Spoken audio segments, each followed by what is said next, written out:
Hey everyone, we're going to talk about the causes of the Great Depression today. As most of you know, at the end of the boom of the 1920s, the economy is going to face a severe, sharp downturn after the economy collapses and the stock market crashes. That is the ultimate cause of the Great Depression, but we're looking at underlying causes today. And before we get to what those are, we have to talk about what weakens the economy and what our president at the time, Herbert Hoover, is going to do. So to start us out, we're going to do a little scenario, and the numbers I use here are not going to be accurate. This is purely to understand how these things called tariffs work. So it says it's 1929, and you are going to buy a refrigerator from the store. Which refrigerator do you buy? You could buy the one from the United States for $500, or you can buy the one from Europe for $400, and they're both here in the US. This is the final price.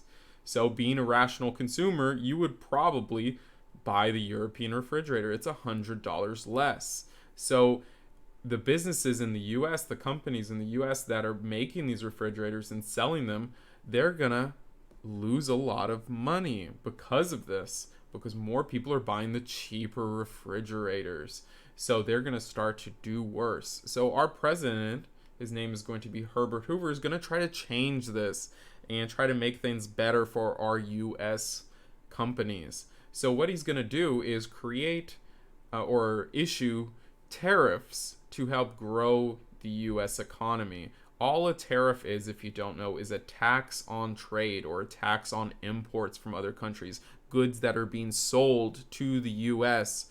from other countries. So the goal of a tariff is to make those foreign imports, those foreign goods from other countries, like that European fridge we just saw, more expensive than our own domestic goods. And if you don't know what a domestic good is, it's just a good that's created here at home. So the goal of these tariffs, these taxes on trade, on imports, are to make those foreign goods more expensive than the domestic goods. So everyone will buy the domestic goods, the goods here that are made here at home.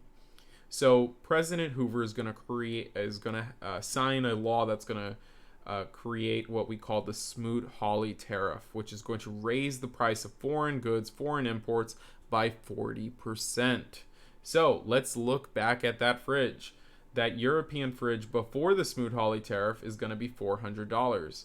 If we add 40% to that price, the new price is $560.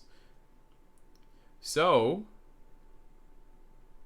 let's do the scenario again. It's 1929 and you're going to buy a refrigerator from the store. Which refrigerator do you buy? The United States one for $500 or the European one for $560? Well, again, being a rational consumer, you would buy the $500 refrigerator from the United States. Now, the US companies didn't have to lower their prices. Instead, foreign goods are more expensive because of the SmootHawley Tariff. So more people in the US are going to buy these goods.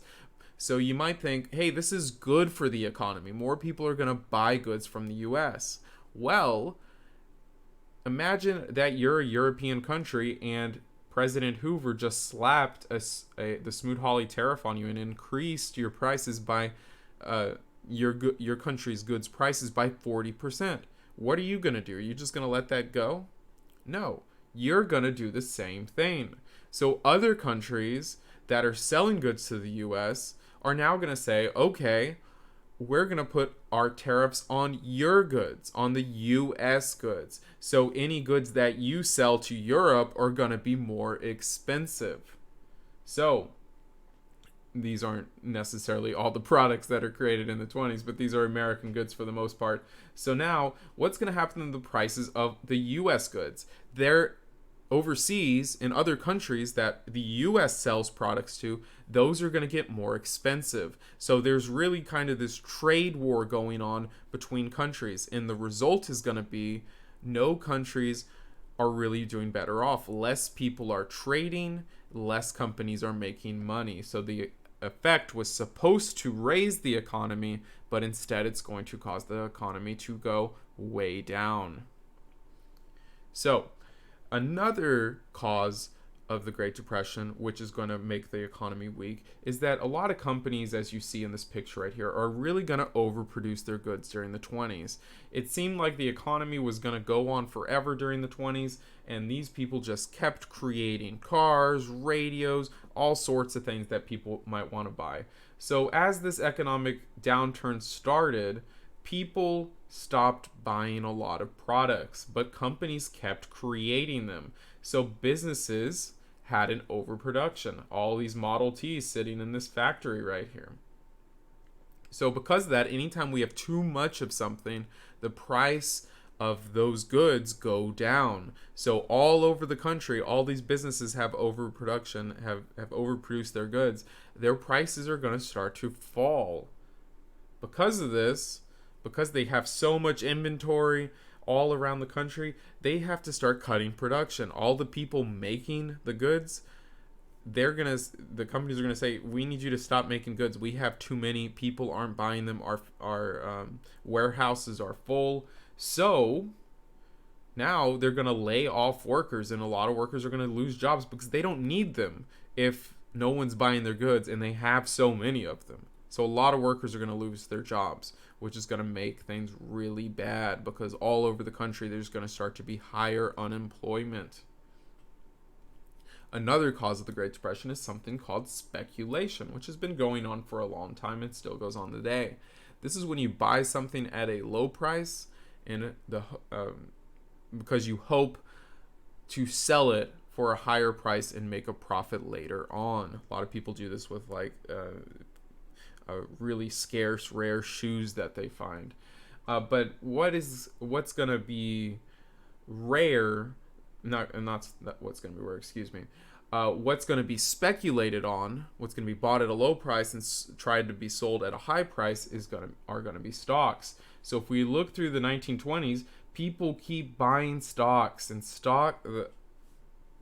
and people think the stock market is going to go up forever and that later they'll be able to sell these stocks at a higher price. So imagine if you bought it in 1926 for $90 and you want to sell it for $200. Well, if you waited till 1929 or so, you could probably do that and you'd make a really good profit, especially if you had a lot of shares of stock. But say you didn't sell there. Maybe you're like, I'm going to wait until it's 300. Well, look what happened in the stock market. It fell way down in 1929. This is when our stock market crashed. So all of the people that tried to buy stock at a low price and wanted to sell it at a high price, it wasn't guaranteed that it was going to happen, but so many people got into the stock market in the 20s and thought it would happen. So the stock market didn't go up. It crashed and people lost everything. If you threw all your savings in the stock market and you bought it for $150, in 1932, it was worth nothing, pretty much, which hurt people really badly. And to make things worse, if you bought stock, sometimes a lot of people would buy it on what we call the margin. Now, it's a little complicated. There's some math involved. So if you bought stock on the margin, you only pay 10% of that stock's original price. And the bank loans you the other 90%. So you actually get a loan for the stock that you're buying. You pay 10 up front. When it comes time to sell the stock, you owe the other 90% of the original price. So if the stock grows or falls, you still owe that 90% of the original price. Let's do an example. So if you bought a $100 stock on the margin, how much do you pay? $10. 10% of 100 is $10. The bank will owe you the other 90%, which is the other $90. You're getting, you get a loan from the bank for that much. So if your stock price grew to $120, how much money do you make on that one stock? How much money do you still have to pay the bank? You still have to pay the bank $90 because no matter what, you owe the original $90. Excuse me on that mistake. And you profited $30. You subtract 90 from that 120, you profited $30. But let's say the opposite happened, and this would be more likely to show how so many people lost all their money during the Great Depression. It says, but if your stock price fell to $20, how much money do you still owe the bank? Well, no matter what, we still owe the bank how much? $90. But if you sold your stock and you only got $20 back, you got to come up with the difference. So you got to come up with $70 for each share of stock that you have. And if the economy's in free fall and all your savings in the stock market, can you pay the bank back? No. Which means banks are going to start to lose money. Banks are going to start to fail. So this is what I call bad banking practices or shaky banking. So basically, banks are letting people do too many risky things. They're letting people buy stuff on credit. They're buying stuff.